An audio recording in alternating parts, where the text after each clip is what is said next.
translasi itu adalah pergeseran suatu titik atau benda pada suatu koordinat kartesius.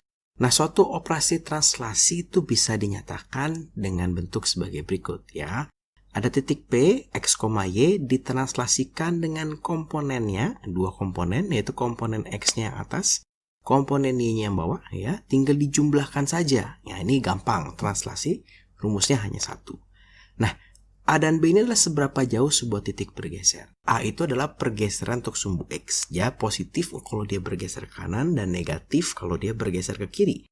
B itu adalah pergeseran untuk sumbu Y. Positif kalau bergeser ke atas dan negatif kalau bergeser ke bawah. Nah, biasanya soal-soal akan berkaitan tentang titik.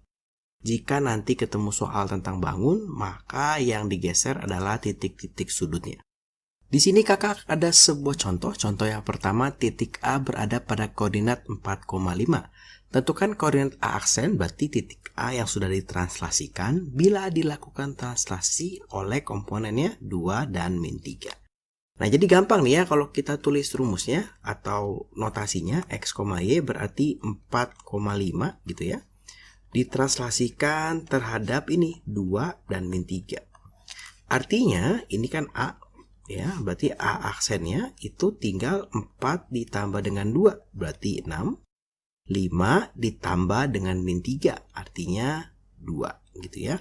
Jadi ini dapat dari 4 ditambah 2, dan 2 ini dapat dari 5 ditambah min 3. Jadi gampang ya, kalau translasi itu memang gampang, tinggal kita jumlahkan. Sekarang yang nomor 2, tentukan translasi dari titik B, min 2,3, bila ditranslasikan oleh min 4, min 6. Jadi P aksen ya. Ini boleh juga tanpa menulis notasi, kita tulis langsung begini.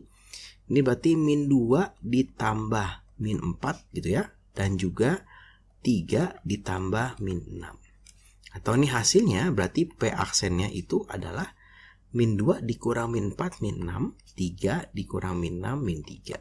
Oh, ternyata P aksennya adalah min 6, min 3. Jadi gampang nih ya. Cukup mudah untuk translasi, apalagi untuk soal-soal awalnya. Nah, sekarang bagaimana kalau dibalik? Nah, di sini sekarang kakak punya soal yang sedikit dibalik. Hasil translasi titik A oleh min 3,2 adalah 2, min 3. Nah, berarti ini A aksen ya, karena ini adalah hasil translasi titik A oleh. Tentukan koordinat A. Nah, kalau kita lihat notasinya ya, ini A gitu ya. Ini X, Y. Dia ditranslasikan terhadap komponen min 3 dan 2 gitu ya. Ini mendapatkan hasil A aksen, ini adalah 2, min 3. Nah, kalau teman-teman dengan cara tadi yang pertama ini agak kesulitan, teman-teman boleh memisahkan antara X sendiri dan Y sendiri. Jadi kalau kita lihat si X-nya ya, untuk X-nya, ini maka X ditambah min 3 hasilnya harus 2. Sehingga X-nya adalah 2 ditambah 3. Karena ini pindah ke sebelah sini ya, jadi positif. Maka X-nya adalah 5. Untuk Y-nya kita hitung sendiri juga, boleh. Y ditambah 2 sama dengan min 3. Berarti Y sama dengan min 3 dikurang 2. Karena ini pindah ke sini, jadi negatif. Maka Y-nya adalah minus 5. Sehingga ternyata titik A-nya ini itu adalah 5, min 5. Tapi kalau teman-teman sudah terbiasa nih, boleh banget nih tinggal 2 dikurang ini jadi ke sini ya. Jadi kalau tadi yang awal dari kanan ditambah dapat yang dari kiri ditambah dapat yang kanan gitu ya. Kalau di sini kebalik, kanan dikurang dapat yang kiri. Nah, kita coba ya. Di sini sebuah titik X 3,5 ditranslasikan dengan komponen garis berarah sehingga menghasilkan bayangan X aksen. Tentukan komponen garisnya. Nah, sekarang yang ditanya yang di tengah nih. Ya, yang ditanya di tengah. Berarti kakak punya titik X 3,5 ditranslasikan ya. Belum ada komponennya A dan B gitu. Menghasilkan X aksennya adalah 7,1. Nah, ini sebenarnya boleh nih 3 ditambah A sama dengan 7. Oh, berarti A-nya 4 nih Kak. Ya kan? 3 tambah 4, 7. 5 ditambah B hasilnya 1. Oh, berarti B-nya min 4 nih Kak. Boleh. Tapi kalau teman-teman kesulitan, teman-teman boleh nih begini. Kita lihat dulu X-nya. X-nya itu 3 ditambah A sama dengan 7. Jadi dituangkan dalam tulisan, jangan cuma dipikirkan. Itu akan cukup mempengaruhi dalam hasil. A sama dengan 7 kurang 3, karena pindah ke sebelah kanan, maka A-nya adalah 4. Ya, kita lihat Y-nya. Nah, kita lihat komponennya ya. 5 ditambah B sama dengan 1. Maka B-nya 1 dikurang 5. Jadi B-nya dapat 4. Hasilnya sama nih. Ya, sehingga komponennya ini nanti bisa dinyatakan dengan bentuk 4 dan min 4 seperti ini. Jadi gampang ya, untuk 4 soal awal ini hanya yang biasa atau yang dibalik. Bisa ditanya A-nya, bisa ditanya komponennya. Nah, sekarang di soal nomor 5 kita punya sebuah persegi panjang. Gimana nih Kak sebuah persegi panjang ditranslasikan? Nah, jangan takut, jangan bingung, kita akan mengerjakan masing-masing titiknya. Jadi kita kan disuruh menentukan bayangan persegi panjang ya, masing-masingnya. Maka di sini kakak punya titik A, punya titik B, punya titik C, punya titik D. Ya, kita lihat titik A dulu. Jadi satu-satu nih ya. Titik A itu adalah 1,2 ditranslasikan ya dengan komponen 2 min 5 menghasilkan A aksen. Berarti A aksennya berapa? Kalau kita lihat rumusnya, berarti 1 ditambah 2 gitu ya, dapatnya 3. 2 ditambah min 5, dapatnya nanti min 3. Dapat nih aksennya. Ya. Sekarang kita coba titik yang B. Berarti kita punya titik B dengan komponen 1, min 2 gitu ya, ditranslasikan terhadap 2 min 5. Nah, sehingga dapat B aksen. Caranya sesuai rumus, tinggal kita jumlahkan saja. 1 ditambah 2 berarti 3 lagi. Min 2 ditambah min 5 berarti berapa tuh? Min 7 ya. Dapat nih B-nya. Sekarang kita coba C-nya. Kita punya C 4,2 gitu ya. Ditranslasikan terhadap 2 min 5. Nah, ini berarti hasilnya ya, C aksennya itu adalah 4 ditambah 2 hasilnya 6. 2 dikurang 5 berarti hasilnya min 3. Nah, dapat nih. Sekarang tinggal yang D-nya. Sekarang kita coba yang D-nya ya. Berarti titik D-nya ya, ini 4, min 2 ditranslasikan terhadap 2 min 5 gitu ya. Sehingga kita dapat nih, ternyata D aksennya 4 tambah 2 ya menjadi 6. Min 2 ditambah min 5 jadi min 7.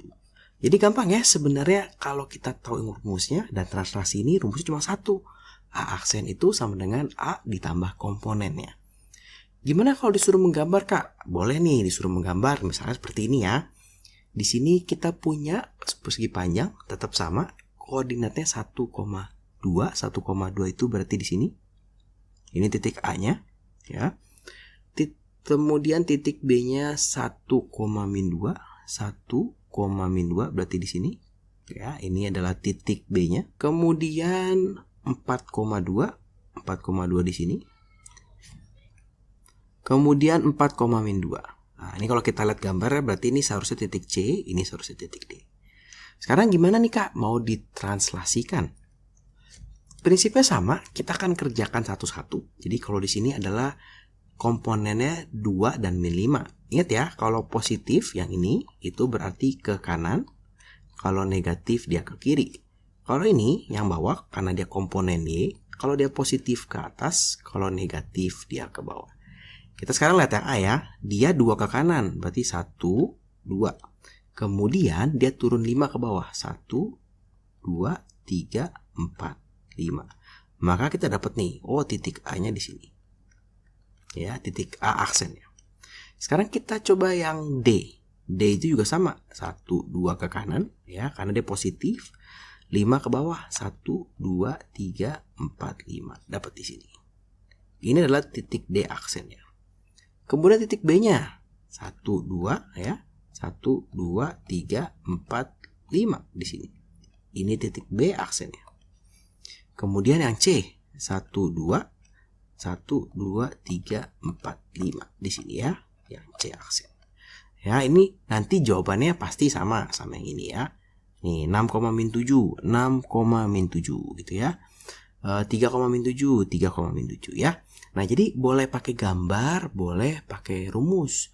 Kalau pakai gambar tentunya harus pada kertas berpetak atau jangan lupa saat membuat petak-petak ini, kalau di kertas bergaris biasa harus sama satuannya.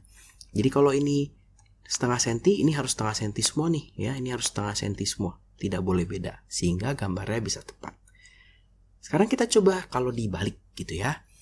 Nah, sebuah segitiga bayangan A aksennya ini ya merupakan hasil pergeseran menurut ini.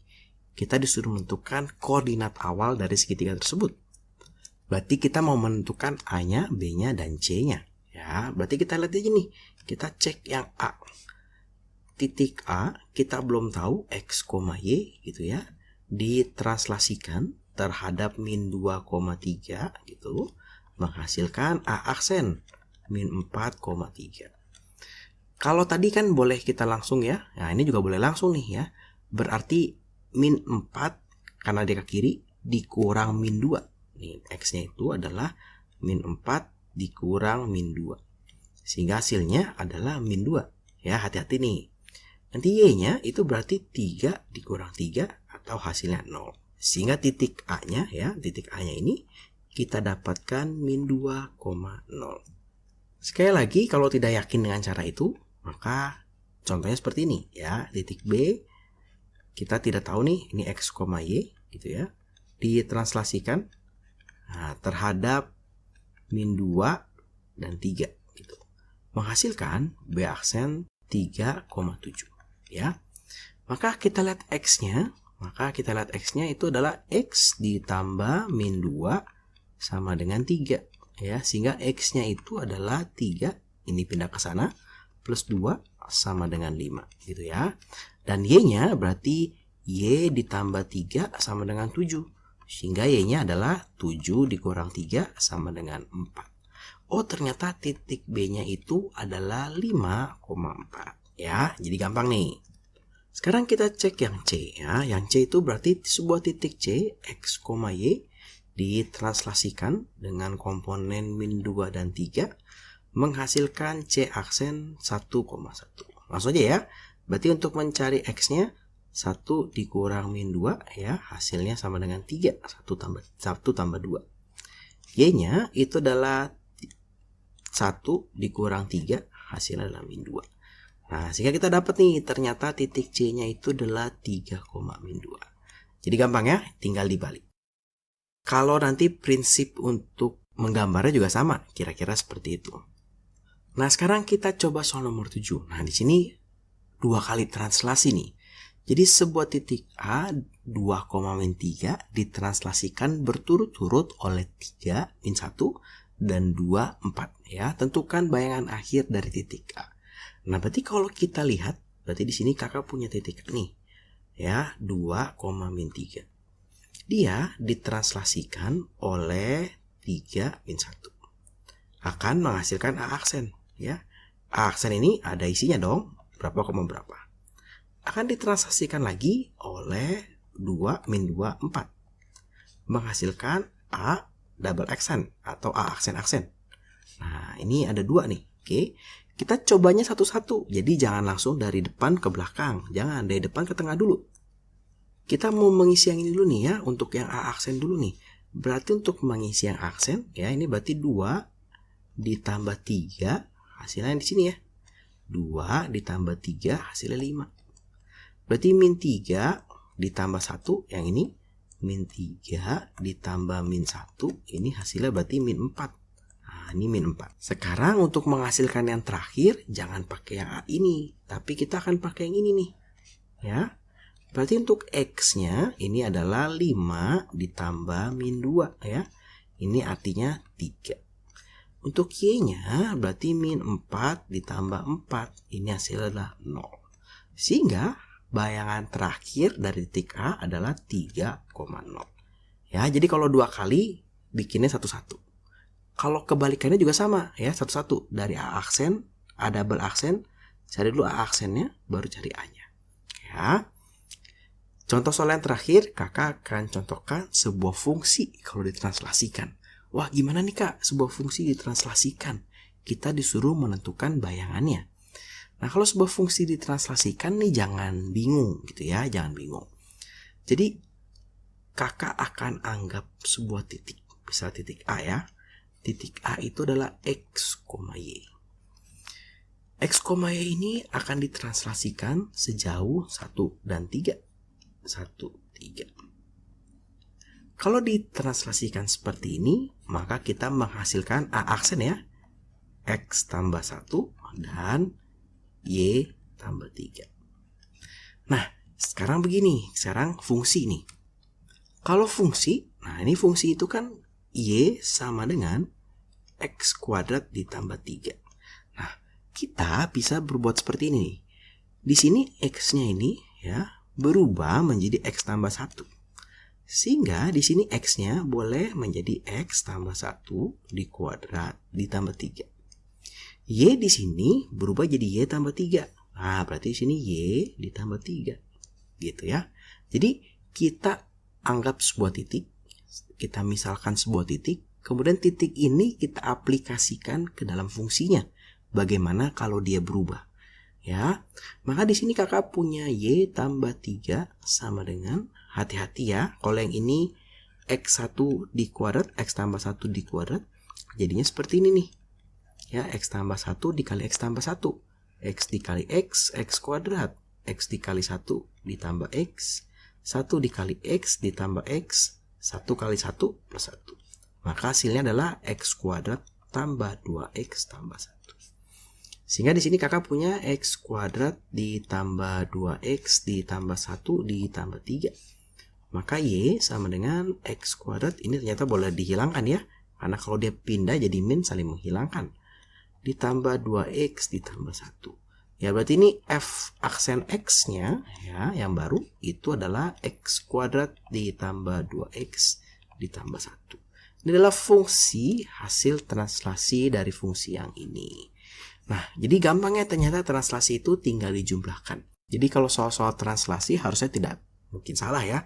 Karena penjumlahan dan pengurangan biasa gitu ya. Nah, kira-kira seperti itu untuk video kali ini. Terima kasih buat teman-teman yang sudah menonton video ini. Selamat belajar.